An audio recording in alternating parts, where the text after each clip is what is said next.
আমরা তারেক জিয়াকে বলতে চাই, আমাদের বগুড়ার কৃতি সন্তান, এই সমস্ত ছুটকে ফাটকে ফজু পাগলা আর যারা আজানে কামত বন্ধ করে এই নেতাদের গলা ধাক্কাতে দল থেকে বের করে দেন, না হলে আরও ধ্বংস হবে, দলকেও 12টা বাজায় ছাড়বে। সুতরাং এই ফজু পাগলার ব্যাপারে সিদ্ধান্ত নিতে হবে।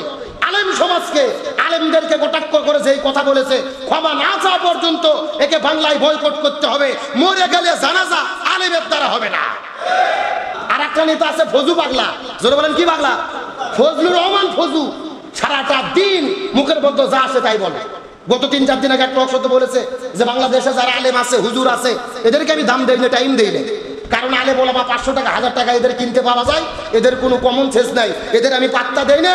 আলেম ওলামা দেশটাকে অন্ধকার জগতে নিয়ে যেতে চাই, এই দেশে অশান্তি করতে চাই। জোরে বলেন নাউজুবিল্লাহ। এখন বলেন যারা আলেমদের বিরুদ্ধে কথা বলে এরা কি ভালো মানুষ? আল্লাহর কোরআন বলেন উতুল্লিম বাদা যালিকা জানিম। যারা আলেমদেরকে অপমান করে এরা বৈধ সন্তান হতে পারে না, এরা পিতৃ পরিচয়হীন অবৈধ জারদ সন্তান। আপনি বলতেছেন আলেমদের কমন সেন্স নাই, 500-700 টাকায় কিনতে পাওয়া যায়। ভালো করে মনে রাখেন, এই আলেম যদি না থাকতো জন্মের পরে আপনাদের কানে আজান হতো না। এই আলেম যদি না থাকতো আপনার বাবা মার বিয়ে হতো না, আপনার জন্ম হতো না, আপনিও বিয়ে করে স্ত্রীকে নিয়ে আনন্দ করতে পারতেন না। আলেম যদি না থাকে মরার পরে জানাজা হবে না। এমন দল করেন, এমন নেতার পেছনে ঘোরেন, যেই নেতাকে সূরা ফাতিহা পড়তে দিলে 6 বার প্রসব করবে। কথা বল না কে? আর আলেমদের বিরুদ্ধে বড় বড় বক্তব্য দেন। সুতরাং এই ফজু পাগলার ব্যাপারে সিদ্ধান্ত নিতে হবে। আলেম সমাজকে, আলেমদেরকে কটাক্ষ করে যেই কথা বলেছে, ক্ষমা না চাওয়া পর্যন্ত একে বাংলায় বয়কট করতে হবে। মরে গেলে জানাজা আলেমের দ্বারা হবে না। আমরা কি আর জানাজা পড়বো? কেন? তুমি তো আলেমদের বিদ্বেষী। আমরা তারেক জিয়াকে বলতে চাই, আমাদের বগুড়ার কৃতি সন্তান, এই সমস্ত ছুটকে ফাটকে ফজু পাগলা আর যারা আজানে কামত বন্ধ করে এই নেতাদের গলা ধাক্কাতে দল থেকে বের করে দেন, না হলে আরও ধ্বংস হবে, দলকেও 12টা বাজায় ছাড়বে। সবাই কিন্তু খারাপ না, কিন্তু কিছু কিছু নেতা খারাপির কারণে পুরো দলের ওপরে প্রভাব পড়ে। সুতরাং আমরা পরিষ্কার করে বলি, ইসলাম বিরোধী আলেম বিরোধী আমরা সহ্য করব। এই ফজু পাগলা আবার বলেছে আলেমদের স্ত্রীদেরকে, তোমরা যারা আলেমদের স্ত্রী আছো খবরদার পেটের ভেতরে এই আলেমদের সন্তান নেবা না। নাউজুবিল্লাহ বলবেন না? বলতেছে আলেমদের কমন সেন্স, এরা হলো জাহেল, এরা সন্তান উৎপাদন করে সন্তানগুলোকে জঙ্গি বানাইয়া দিচ্ছে, প্রতি শুক্রবারে নামাজ পড়ি মিছিল শুরু করে। সুতরাং আলেমদের সন্তান তোমরা পেটের মধ্যে ধারণ করো না। ফজু পাগলাদেরকে বলতে চাই, আলেমদের সন্তান জমিনে আসে, আলেম হয়, আলেমরা আছে দেখে এই পৃথিবী টিকে আছে। রাসূল বলেছেন আল্লাহকে আল্লাহ বলে স্বীকার করার একজন ব্যক্তি যতদিন থাকবে এই পৃথিবীতে ততদিন কিয়ামত হবে না। সুতরাং আলেম ওলামা আছে দেখে এখনো কিয়ামত হচ্ছে না, আর তোমরাও বেঁচে আছো, গরম গরম বক্তব্য দিতে পারতেছ। যা খুশি তাই বক্তব্য মুখে লাগাম দিয়ে কথা বলো। যে কথা বললাম, রাসূল বললেন 2টা জিনিসের হেফাজত করো। কয়টা জিনিস? 1 নম্বর লজ্জাস্থান, 2 নম্বর তোমাদের জবান, মুখের জিহ্বাকে হেফাজত করো। এই 2টা জিনিসের হেফাজত না করতে পারলে জান্নাতে যেতে হবে। আর রাসূল বলেন এই 2টা জিনিসের হেফাজত করতে পারলে আমি নবী জান্নাতের গ্যারান্টি দিয়ে দিলাম। সুবহানাল্লাহ বলেন। আমার বন্ধুগণ, মুসলমান ভাইরা, গভীর মনোযোগ। তাহলে আমি আপনাদেরকে আলোচনা করতেছিলাম, রাসূল কারীম সাল্লাল্লাহু আলাইহি ওয়াসাল্লাম বলেছেন 3টা জিনিস থেকে তোমাদের বিরত থাকতে হবে। চিৎকার করে বলেন কয়টা?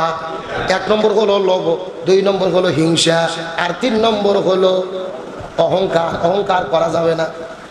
অহংকার খুবই ভয়াবহ জিনিস। আল্লাহ বলেন অহংকার হলো আমার চাদর, সুতরাং কেউ কোনো অহংকার করতে পারবা না।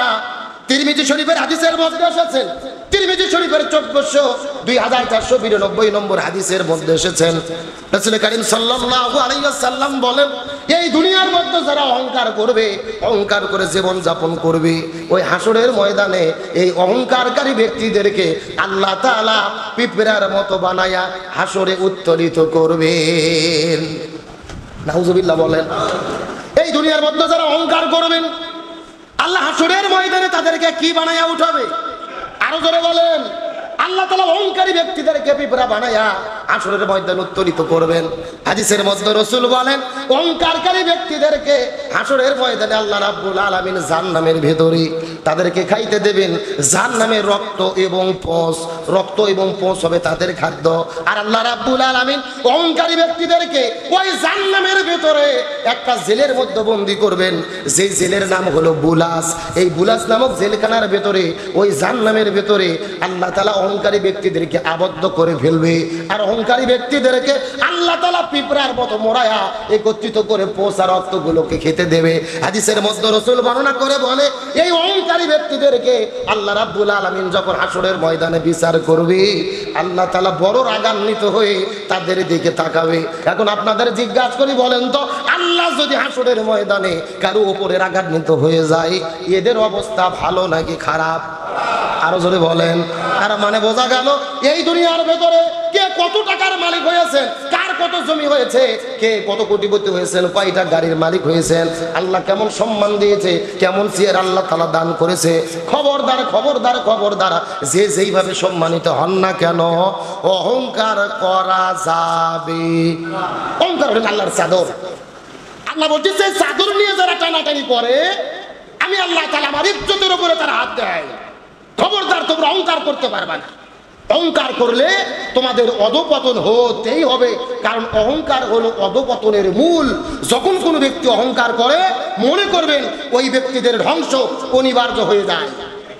গত 16 বছর অন্যায় অত্যাচার, স্বৈরাচারের শাসক, জুলুম অত্যাচারের পরে অহংকার ছিল কি ছিল না? 41 সালের আগে নামানোর কোনো সুযোগ নাই। কে নামায়? এই যে অহংকার, এই যে দাম্ভিকতা, আমার বাবার দেশ, আমি যা খুশি তাই করব, সেই অহংকারের পতন ঘটিয়েছেন কে? যারা যারা অহংকার করেছিলেন ঘাটে ঘাটে, আল্লাহ তাআলা তাদের পদপতন ঘটিয়ে দিয়েছেন। রাসূল করিম সাল্লাল্লাহু আলাইহি ওয়াসাল্লাম বলেন, 3টি জিনিস মানুষকে সবচাইতে বেশি ধ্বংস করে দেয়। যারা বলেন কয়টি জিনিস? এই 3টি জিনিসের কারণে মানুষ ধ্বংস হয়ে যায়, অধপতন হয়। এহ জগতে তাদের ধ্বংস নেমে আসে, পরকালেও তাদের জন্য ধ্বংস নেমে আসে।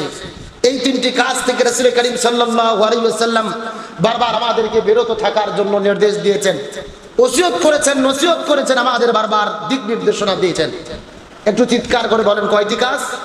3টি কাজ হলো ধ্বংসদায়ক বস্তু, যে একজন ব্যক্তিকে ধ্বংস করে দেয়, অধপতনের দিকে নিমজ্জিত করে দেয়। রাসূল করিম সাল্লাল্লাহু আলাইহি ওয়াসাল্লাম তার পবিত্র জবানে হাদিস শরীফের মধ্যে বলেন, এই পৃথিবীতে এমন 3টা কাজ আছে যে 3টা কাজের জন্য মানুষেরা ধ্বংস হয়ে যায়।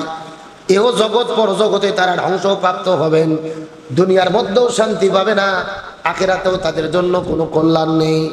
এই 3টি জিনিস থেকে যদি কেউ বাঁচতে না পারে, আল্লাহ রাব্বুল আলামিন তাদেরকে ধ্বংস করে দেবেন। এই 3টি জিনিসের ভেতরে 1 নম্বর হলো লোভ, 2 নম্বর হলেন হিংসা, আর 3 নম্বর হলো অহংকার। 1 নম্বর হলো লোভ, 2 নম্বর হলো হিংসা, আর 3 নম্বর হলো অহংকার। চিৎকার করে বলেন তো দেখি, কয়টা জিনিস মানুষকে ধ্বংস করে?